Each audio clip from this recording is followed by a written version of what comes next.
So ito yung controversial ngayon, yung Paris Olympic opening, no? Na ginaya nila yung The Last Supper ni Jesus Christ, and then yun yung entrance nila dun sa Paris. And you know what happened is nag-black out ang buong Paris. And then meron isang building na naglalight, which is ang simbahang Katoliko na nandoon. See?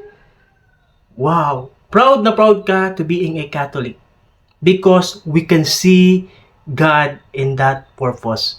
So bakit nyo naman kasi ginagawang kakatawanan, it's a mockery. No, bakit nyo ginagawang kakatawanan, ginagawa nyong something yung gawain ng Diyos, which is secret, sagrado yun. So ang nag-ilaw doon na church is the Sacred Core of Church, no, doon sa Paris.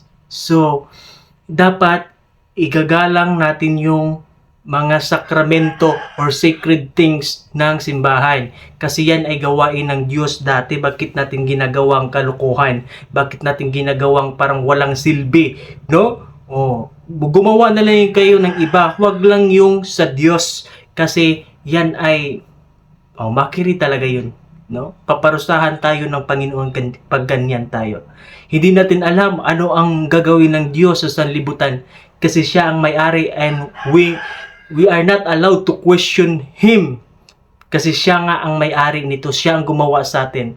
Siya yung creator natin. So dapat igalang natin siya, irespeto natin siya, sambahin natin siya kasi siya yung tagapagmay-ari ng sanlibutan at sa lahat ng nilalang dito. So wag nating gagayahin yung mga ganung bagay. It's